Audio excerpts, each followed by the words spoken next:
흔히들 이제 상속세를 줄이는 방안으로 가업상속공제 같은 방법을 많이 말씀을 하시는데 그죠? 실제로 이 가업상속공제는 적용을 받기 위해서는 그 요건도 너무 까다롭고 사후관리도 있기 때문에 적용을 받을 수 있는 분들이 많지가 않습니다. 네. 그래서 오늘은 누구나 적용을 받을 수 있는 상속세를 줄이는 방안에 대해서 얘기를 해보려고 합니다.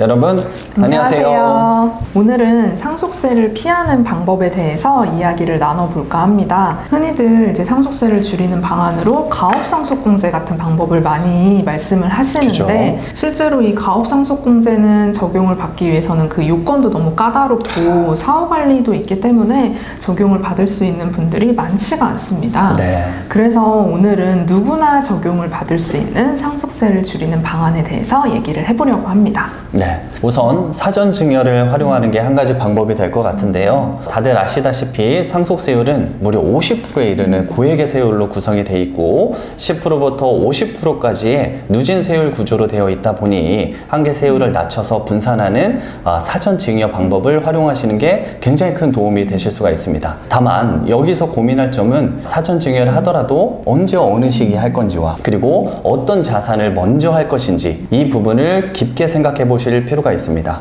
먼저 사전 증여를 하게 된다면 수익률이 높은 임대용 부동산을 먼저 하는 것이 좋습니다. 그 이유는 임대 소득이 발생하게 되면 피상속인한테 임대 소득이 가산이 되는 것만큼 결국에는 그게 다 상속재산에 포함이 되기 때문인데요. 그렇기 때문에 사전에 미리 임대용 부동산을 넘기게 된다면 임대 수입의 귀속분이 상속인한테 이제 넘어가는 효과가 있다. 그렇기 때문에 먼저 추천을 드리는 부분이고요. 그리고 증여 시기 관련해서는 상속인의 경우 10년 이내 분을 합산하게 되고 상속인이 아닌 자의 경우는 5년 이내 분을 합산하게 됩니다. 따라서 한 70세를 기준으로 70세 이하이고 부모님이 좀 건강하시다면 바로 직계 비속인 자녀분에게 바로 사전 증여를 하셔도 무방할 것 같고요. 다만 건강 상태가 좀 좋지 않은 경우라면 상속인이 아닌 자, 즉 손자녀나 며느리, 사위 등에게 증여를 하는 것이 더 유리할 수 있습니다. 그리고 건물과 토지를 모두 증여할 계획이 있으시다면 그 시기를 계획하실 때 건물보다는 토지를 먼저 증여를 하는 것이 좋습니다. 이제 시간이 지남에 따라 토지는 가치가 계속 상승을 하지만 그죠? 건물 같은 경우는 이제 감가상각이 돼서 가치가 오히려 감소하기 때문입니다.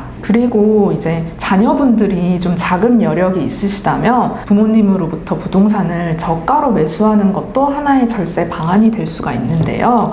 이제 부모님과 같은 특수관계인으로부터 부동산을 저가로 매수를 하게 되면 그 시가와 저가와의 차이에서 시가의 30% 또는 3억 중 작은 금액을 차감한 금액이 증여 의제 금액이 되기 때문입니다. 다만 이 경우에 양도자에게는 부당행위 계산 부인이 적용이 될 수가 있기 때문에 부모님께서 1세대 1주택으로 양도세를 비과세 받을 수 있는 경우에만 이 방법을 실행을 하시면 큰 절세 혜택을 보실 수가 있습니다. 매우 좋은 방법인 것 같습니다.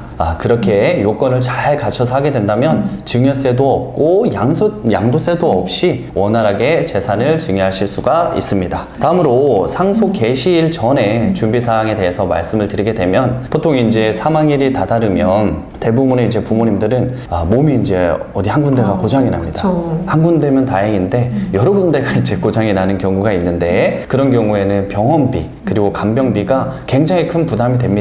근데 그러한 그 병원비와 간병비를 피상속인 즉 부모님 계좌에서 인출이 되는 경우에는 다행히도 상속 재산이 이제 없어지게 되는 경우니까 상속 재산이 감소가 되는 효과가 있는데요. 이거를 만약에 자녀들이 부담을 하게 되는 경우라면 이후에 상속 이후에 상속 채무라든가 또는 상속 공제라든가 이런 부분에서 반영이 전혀 되지 않기 때문에 이 점을 꼭 유의하셔야 되겠습니다. 그런데 이미 이제 저지른 경우가 있잖아요. 이미 이제 결제를 한 거죠. 아드님이 이제 발이 빠르시게 이미 결제가 됐다. 그렇다고 한다면 그 정확한 금액만큼을 피상속인 계좌에서 자녀분의 계좌로 이체를 하면서 그 병원비, 간병비의 대납분 지급 정도의 적용을 기재를 하여서 이체를 하시게 된다면 나중에 조사 때도 그렇게 소명을 하면 인정을 받으실 수가 있습니다. 또 피상속인이 재산을 처분하거나 인출한 금액이 1년에 2억, 2년 내 5억 이상인 경우에는 추정 상속 재산으로 과세가 되기 때문에 만약에 고액의 금액이 인출이 되는 경우라면 어떤 이유에서인지 정확히 좀 확인을 하실 필요가 있고요. 그리고 그와 관련된 증빙 서류도 구비해 놓는 편이 나중에 조사 때 소명에 유리한 부분이 있답니다. 네, 마지막으로 상속 개시가 일어난 후에 상속세를 절감할 수 있는 가장 좋은 방법은 상속인들끼리 이제 원만한 합의를 하셔가지고 맞습니다. 상속 재산을 협의 분할로 신고를 하는 겁니다. 저희가 이제 상속세 신고를 하다 보면 배우자 상속공제나 이런 혜택들을 누릴 수 있음에도 불구하고 상속인 분들이 이제 협의가 잘 되지 않아서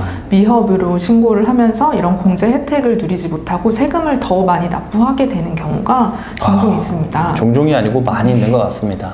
네, 그래서 상속인 분들끼리 이제 협의를 하실 때 서로 조금씩만 양보를 해서 이 상속 재산을 협의 분할로 신고를 하게 된다면 더 큰 효익을 누리실 수 있다는 것을 조금 명심해 주셨으면 좋겠습니다. 네. 그리고 방금 말씀하신 내용과 관련해서 부가 설명을 좀 드리게 되면 사실은 이게 이제 협의를 했을 때 얼마 정도의 나한테 이제 도움이 되는지를 모르기 때문에 보통 협의를 하시기가 좀 어려운 경우가 있으시거든요. 맞아요.